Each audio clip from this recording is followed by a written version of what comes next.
La pluie frappait dans les fenêtres du Café des Oiseaux comme si Paris voulait garder le monde à l'extérieur. À l'intérieur, la vapeur des exprimait l'odeur de nouveaux croissants de lit et l'arôme terreux du café moulu sur place.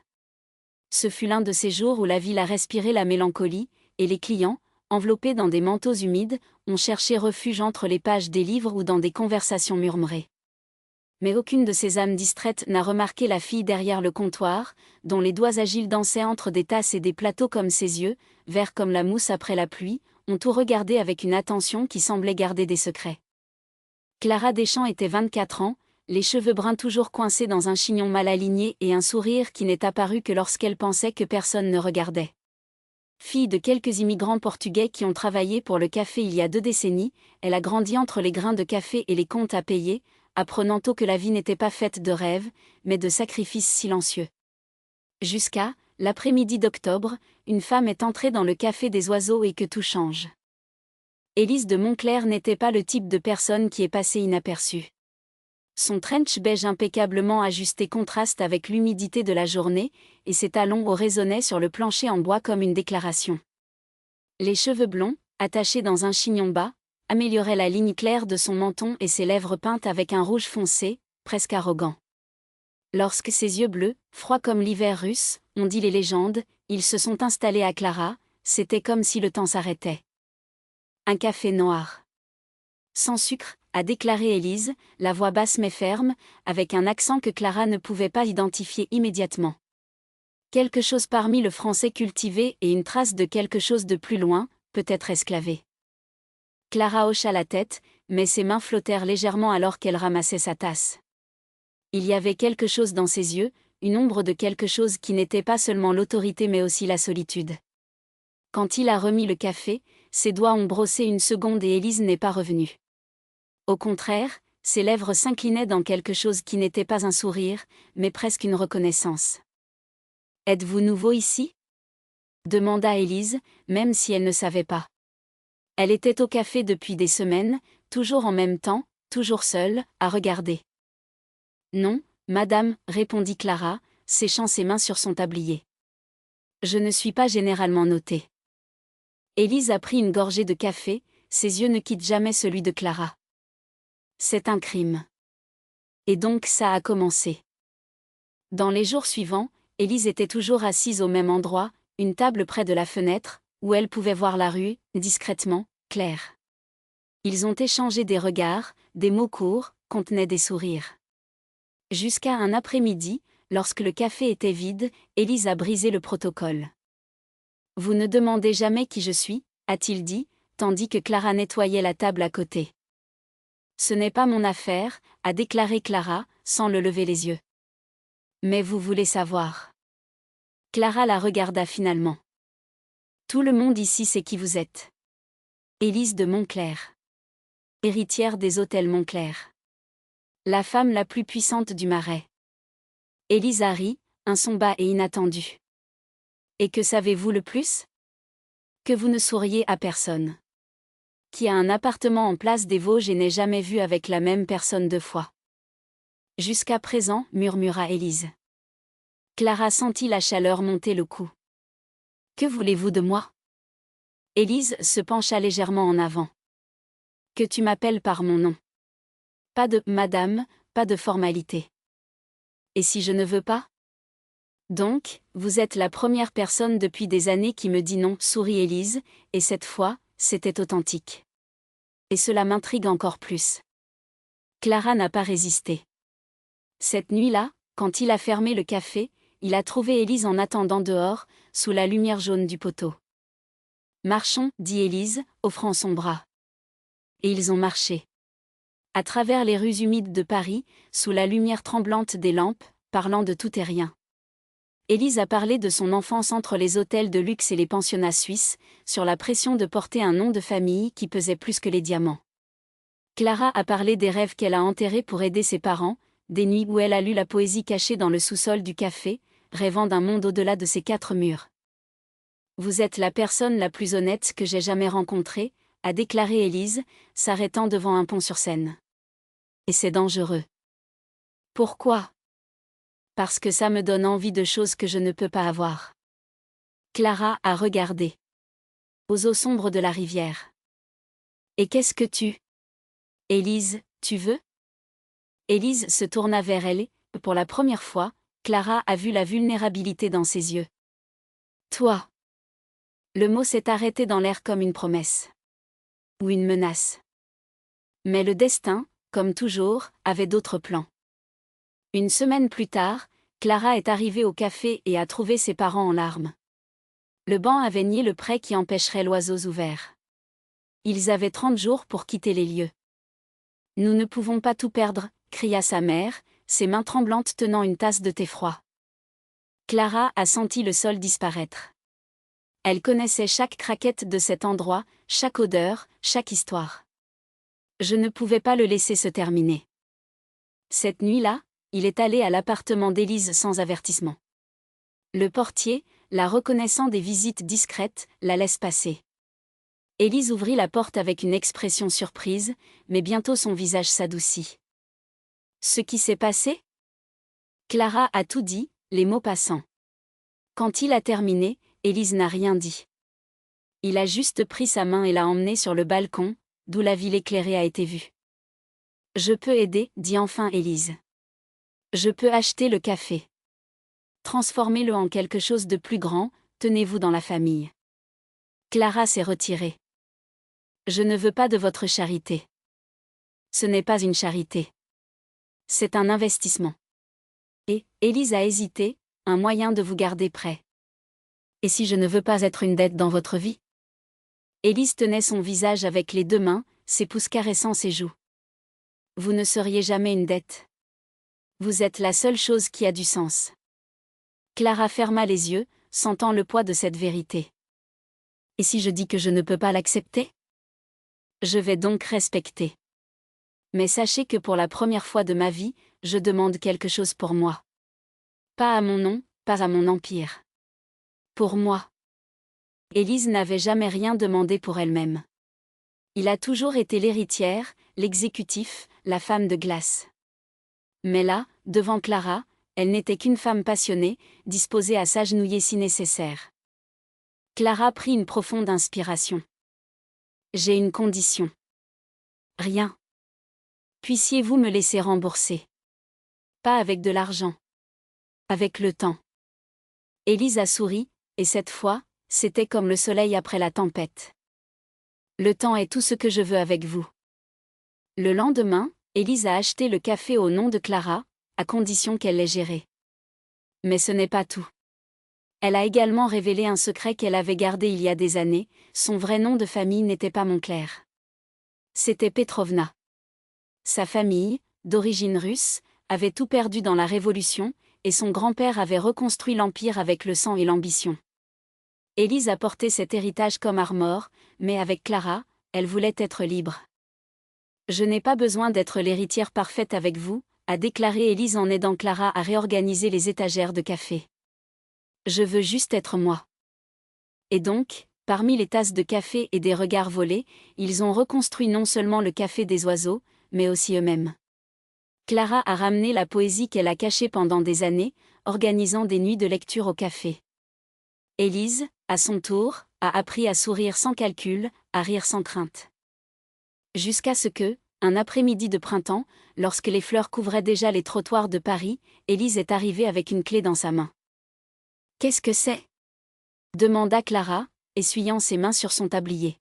« La clé de mon appartement. Ou plutôt, notre appartement. » Clara la regarda incrédule. « Tu me demandais de vivre avec toi? Je te demande d'être à moi. Dans tous les sens. » Clara n'a pas hésité. Il a pris la clé, a tiré Élise près du tablier et l'a embrassée juste là, parmi les odeurs de café et de cannelle, tandis que Paris, à l'extérieur, a finalement souri avec eux. La vie ensemble n'était pas une mer de roses, mais ce n'était pas ce qu'ils voulaient non plus. C'était réel. C'était pour se réveiller avec Élise encore endormie, ses cheveux sans poils, se plaignant que Clara a volé les couvertures. Ils se disputaient à cause du sel dans la nourriture, vous en avez trop, Élise, ce n'est pas de la soupe, c'est la mer morte, puis de vous réconcilier avec des baisers salés sur les lèvres. C'était Clara laissant des livres ouverts autour de la maison et Élise les gardant avec un soupir exaspéré, mais toujours avec un sourire caché. Le café des oiseaux est devenu plus qu'un point de rencontre, c'est devenu un refuge. Les clients réguliers savaient déjà, s'ils voulaient voir les deux ensemble, il suffit d'apparaître environ 5 dans l'après-midi, lorsque le mouvement a diminué et Clara lia poétrit l'eau alors qu'Élise a servi du vin rouge comme un rituel sacré. Parfois, elle était assise au comptoir. Entendre. Vous avez une voix qui ressemble à du miel fondu, a déclaré Élise une nuit, soutenant son menton dans sa main tandis que Clara terminait un poème de Baudelaire. Et vous avez une façon de chercher qui me fait oublier les mots, a déclaré Clara, fermant le livre avec une douce fissure. Mais tout n'était pas de la poésie et du vin. Il y a eu les nuits où Élise s'est réveillée en transpiration, les cauchemars de la vie précédente la poursuivant toujours. Clara avait appris à ne pas demander, lui tenant la main jusqu'à ce que son rythme respiratoire revienne à la normale. Et il y a eu les jours où Clara a fermé, perdue dans les souvenirs d'une famille qui ne l'a jamais compris. À ces moments, Élise l'a tirée pour danser dans le salon, même sans musique, juste pour lui rappeler que là, dans cet appartement plein de livres et de tasses à moitié lavées, elle avait un endroit.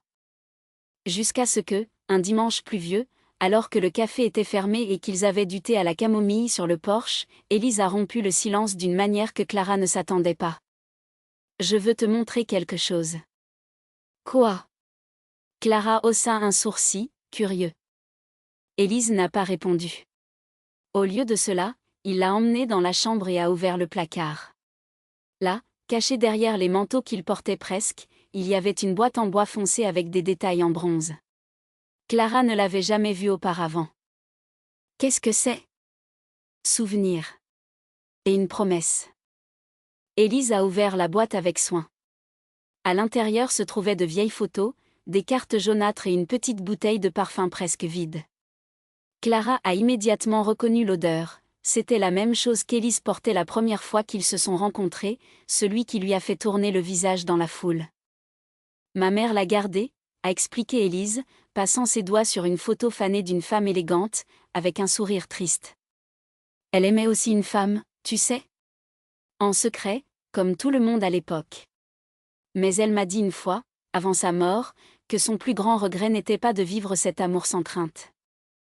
Clara sentit son cœur se resserrer. Et toi ? Avez-vous peur ? Élise tenait son visage dans ses mains, ses pouces caressant ses joues. J'avais. Pendant des années, je pensais que l'amour était synonyme de contrôle, en possession. Pour vous. Vous m'avez appris que l'amour est ici. Elle montra la boîte, vers les photos, vers la fenêtre où la pluie frappe doucement. Il choisit tous les jours. Il n'a pas honte d'être heureux. Clara a avalé dur. Et si un jour je ne suis pas assez ? Donc tu ne me connais pas, sourit Élise, et c'était un sourire si sincère. Vous êtes la seule personne qui ne m'a jamais demandé d'être autre chose que ce que je suis. C'est inestimable, Claire. Il n'a pas de substitut. Elle a tiré quelque chose de plus de la boîte, une simple bague en argent avec une petite pierre bleuâtre. Ma grand-mère a donné cela à ma mère, qui ne pourrait jamais l'utiliser. Je veux que vous l'utilisiez. Clara regarda l'anneau, puis pour Élise, et sentit ses larmes brûler. Tu me demandes de m'épouser ? Je vous demande d'être ma famille, a corrigé Élise, plaçant l'anneau sur le doigt de Clara avec des mains tremblantes. Pour être les uns aux autres, la façon dont la vie ne nous a pas laissé être avant. Clara n'a pas eu à penser. Elle tira Élise vers elle-même, enterrant son visage sur son cou, odeur familière, peau chaude, cœur battant le même rythme qu'elle. Oui, murmura-t-il. 1000 fois oui. Et quand ils sont partis, il est allé rire, pour pleurer un peu, embrasser comme si le monde allait se terminer demain. Parce que, après tout, ils avaient déjà perdu trop de temps à prétendre qu'ils n'étaient pas l'un des autres. À l'extérieur, Paris pleuvait toujours, mais à l'intérieur de cet appartement, à l'intérieur de ce café, à l'intérieur de ces deux âmes finalement libres, le soleil brillait comme jamais auparavant. La pluie a frappé les fenêtres de l'appartement, comme si la ville elle-même applaudissait leur décision. Clara tenait toujours la main d'Élise, admirant l'anneau d'or simple qui brillait sous la lumière jaune du luminaire. Il était petit, délicat, mais pesait plus que n'importe quel bijou qu'elle avait jamais porté, parce qu'elle avait une promesse. « Combien de temps l'avez-vous planifié ?» demanda Clara, toujours stupéfaite alors qu'elle s'installa sur le canapé à côté d'Élise, qui ne laissait son doigt sortir pour rien. Élise sourit, un sourire timide qui apparaissait rarement sur ses lèvres. C'était le sourire de ceux qui avaient été pris en charge. « Depuis que vous avez utilisé ce mauvais café la première fois, je suis entrée le petit matin. » Clara Harry, se souvenant de ce jour-là, avait renversé une partie du lait dans la tasse, trop nerveux à propos de la présence. La femme élégante qui la regardait avec des yeux aussi intenses. « Je pensais que tu me licencierais à l'heure. Je pensais que j'allais tomber amoureux de toi sur place, » a avoué Élise, passant ses doigts dans les cheveux de Clara, toujours humides de la pluie. « Et regardez ce que vous avez donné. » Clara se pencha plus, sentant le corps d'Élise la façonner. Il y avait quelque chose de presque irréaliste cette nuit-là. Après si longtemps, se cachant, touchant avec peur, il pourrait maintenant se permettre. Il pouvait respirer. « Et que dira votre famille ?» demanda Clara, même si elle savait que ce n'était pas le moment des inquiétudes. Mais la question s'est échappée parce que la peur y vivait toujours, même petite. Élise soupira, mais ne s'éloigna pas. Son pouce a conçu des cercles sur la paume de Clara, comme si elle voulait la rassurer avec le toucher. « Ma mère va se froncer le nez, mon père fera semblant de ne pas comprendre, et mon frère, » elle a ri douce, « mon frère m'empêchera probablement de demander si vous jouez au tennis, parce qu'il pense que toutes les lesbiennes jouent au tennis. » Clara a libéré un rire, soulagée avec la légèreté de la réponse. « Je ne joue pas au tennis. » Ensuite, il sera déçu, plaisanta Élise, embrassant son temple. « Mais peu importe ce qu'ils disent, Clara. J'ai perdu beaucoup de temps à vivre avec les autres. Maintenant, je vis pour toi. Et pour moi. » Clara ferma les yeux, sentant que les paroles d'Élise étaient adoptées en elle comme une vérité qu'elle a toujours su, mais n'a jamais eu le courage de nommer. « Et le petit matin ?» demanda-t-elle, ouvrant les yeux pour trouver le regard ferme d'Élise. « Tu es toujours mon patron, techniquement. » Élise a cambré un sourcil, malveillant. « Techniquement, oui. Mais je pense que nous pouvons négocier certains avantages. » « Comme quoi ?» Clara s'est déclenchée, sentant déjà la chaleur grimper à travers le cou. « Comme ?» Élise se pencha, ses lèvres brossent Clara en parlant, « Tu n'as pas apporté cet horrible uniforme. » Clara rit, la poussant légèrement, mais pas assez pour s'éloigner. « Cet uniforme est classique. » « C'est moche, » murmura Élise contre sa bouche avant de la capturer dans un baiser lent, comme s'ils avaient tout le temps du monde. Et d'une certaine manière qu'ils avaient. Quand ils ont rompu, Clara a pris une profonde inspiration, toujours étourdie. « Et si nous sommes trop heureux ?» demanda-t-elle, parce que parfois le bonheur effrayait plus que la douleur. Élise tenait son visage dans ses mains, ses pouces caressant ses joues. « Ensuite, nous le prenons ensemble, » répondit-elle, aussi simple que cela. « Parce que je ne veux rien d'autre que toi, Clara. Ni la pluie, ni le soleil ni le Paris entier. Seulement vous. » Et Clara croyait. Parce que pour la première fois, il n'y avait pas d'ombre de doute entre eux. Aucun secret n'était gardé dans les yeux, il n'y avait aucune crainte de se cacher dans les soupirs. Il n'y avait que ces deux femmes, une bague au doigt et la certitude qu'elles étaient enfin à la maison. À l'extérieur, la pluie a commencé à diminuer, cédant la place à un humide et promet le silence. À l'intérieur de l'appartement, le café à la table était déjà froid, oublié. Personne n'a appelé. Parce que certaines choses, comme l'amour qui naît entre des tasses de café et des looks volés, n'ont besoin de rien pour être parfaits. La nuit s'est étendue comme une longue haleine, celle que nous laissons échapper quand nous nous permet finalement de se laisser se reposer. Clara sentit toujours le poids de l'anneau sur son doigt, léger, mais présent, comme s'il rappelait qu'elle ne rêvait pas. Margot, à son tour, n'a pas quitté ses yeux, comme si elle craignait que Clara ne disparaisse si elle clignait des yeux. « Pensez-vous que Madame Vaillant nous tirera demain ?»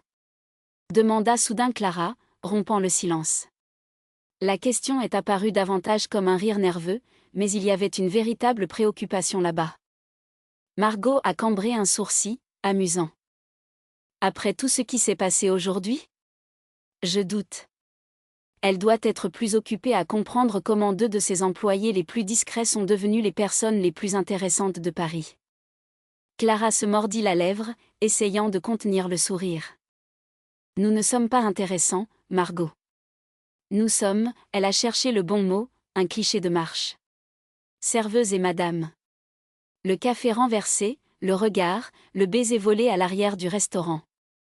Et l'anneau au doigt, ajouta Margot, prenant la main de Clara et embrassant ses nœuds de ses doigts. N'oubliez pas cette partie. Clara soupira, se penchant contre son front. Comment pourrais-je ? Ont été interrompus par les acouphènes du téléphone portable de Margot à la table de C. J'entre. Les deux ont regardé l'écran lumineux comme une bombe sur le point d'exploser. Le nom « Vaillant » clignait des yeux en majuscules. Merde, murmura Margot. Répondre, dit Clara en serrant la main. Mieux vaut l'écarter. Margot prit une profonde inspiration avant de glisser son doigt sur l'écran. Madame, salua-t-elle, la voix la plus formelle que Clara n'avait jamais entendue. D'un autre côté, la voix de Madame Vaillant semblait sèche, mais pas furieuse comme Clara l'imaginait. Margot. J'espère que je n'interromps rien d'important. Une pause. Margot regarda Clara, qui a fait une grimace exagérée, comme si elle était sur le point de s'évanouir nerveusement. En fait, madame, j'étais juste. Économisez-moi des détails, a coupé Vaillant. J'ai besoin de vous deux pour être ici demain à 10 ans. Ne pas travailler. Parler. Margot fronça les sourcils. Parler de quoi, exactement ? À propos de l'avenir, la réponse était courte. Et ne soyez pas en retard. L'appel s'est terminé avant que Margot puisse répondre. Elle regarda l'écran sombre pendant une longue seconde avant qu'elle ne soupire. Bien. C'était inattendu. Clara croisa les bras. Parler de l'avenir ? Cela ressemble à une démission élégante. Ou la promotion, a répliqué Margot, jetant son téléphone portable de côté. Vous ne connaissez pas Vaillant comme je sais. Elle est difficile, mais pas cruelle. Si je voulais nous renvoyer, je l'aurais fait au téléphone. Clara ne semblait pas convaincue. Ou elle veut nous licencier personnellement pour être heureux de voir nos visages. Margot rit, rapprochant Clara. Vous êtes très dramatique pour quelqu'un qui vient de gagner une bague.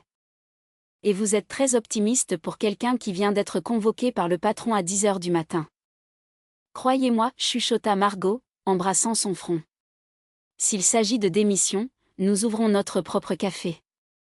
Je fais les bonbons, vous servez avec ce sourire qui fond au cœur de Vaillant. Clara n'a pas pu éviter. J'ai ri fort, poussant Margot de joke. Tu es fou. Fou pour toi, corrigea Margot, la tirant en arrière. Et c'est, ma chère, c'est la seule chose qui compte. Allongés sur le lit, avec la pluie maintenant réduite à un murmure lointain, les deux étaient silencieux pendant un certain temps. Clara a dessiné des cercles distraitement sur le bras de Margot alors qu'elle jouait avec les mèches lâches de ses cheveux. Pensez-vous que nous travaillerons ? Demanda Clara, si bas qu'elle était presque perdue dans les airs. Margot se tourna latéralement, posant sa tête dans sa main pour y faire face. Je sais que nous allons. Parce que pour la première fois de ma vie, je ne suis pas pressée. Je ne cours pas après quoi que ce soit. Je veux juste rester ici. Comme toi. Même si nous devons affronter Vaillant demain, ou ma famille, ou le monde entier. Clara sourit, timide.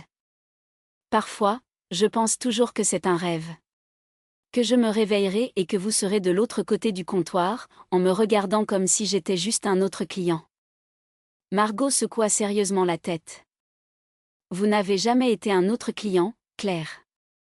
Dès le premier jour, vous étiez la seule chose que je ne pouvais pas enlever ma tête. La seule chose que je ne voulais pas oublier. Et c'était vrai. Parce que certaines choses, comme l'odeur du café frais le matin, comme le goût d'un baiser après si longtemps, car la certitude que vous avez enfin trouvé votre place, vous n'avez pas besoin d'explications. Ils sont simplement. Et cette nuit-là, alors que Paris dormait dehors, ils l'ont été aussi. Ensemble. Pas de hâte. Sans peur. Juste eux.